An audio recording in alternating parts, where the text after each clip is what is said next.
I remember that day so clearly. It was early in the morning, but the sky was dark and cloudy.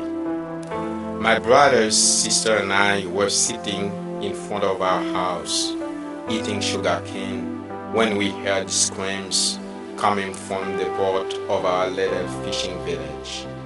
My mom went down to see what was wrong. When she returned, she was sobbing and screaming, and neighbors were tying her between two posts of our porch so she wouldn't hurt herself.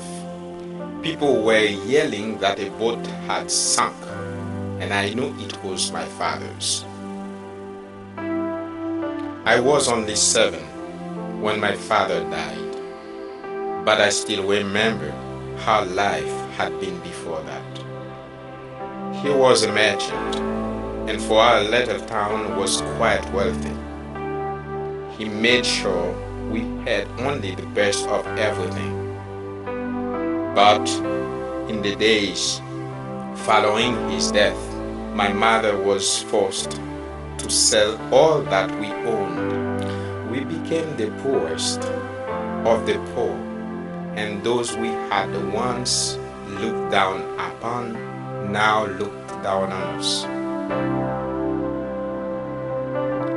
But God has a perfect plan. In those years growing up, I learned what it was to be truly hungry. I learned how it felt to be mocked because you were poor. I learned what it meant to grow up without a father. I learned through my own experience the pain that over 400,000 children in my country live with every day. Although life was difficult, God never forgot about me. I was 7 years old when someone from the US started sponsoring me to go to school. This was an answer to my prayers. These days were not always easy for me, but God was preparing me for the future. Once I finished elementary school, I was desperate to continue. I told God that if He helped me go to high school, I would give my life to help the destitute children of Haiti. God answered my prayer, and I was able to go to Port-au-Prince and finish my schooling. Through it all, God never let me forget my promise to Him.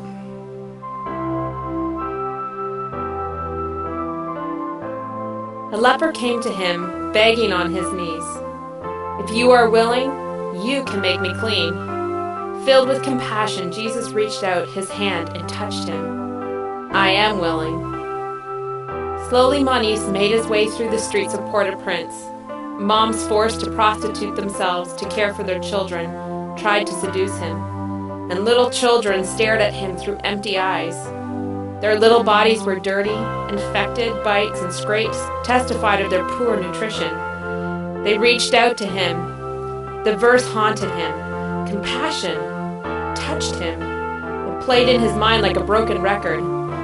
Manis realized that if these children were ever to know that Jesus loved them and died for them, then Jesus would have to fill him with compassion, and he would have to reach out and touch them. Suddenly, Manis saw his own little 7-year-old body and remembered his life before Jesus touched him. Filled with compassion, he cried out to God, "How can I be Jesus to these kids?" Manis began to pray, using John 3:17 and Proverbs 31:8.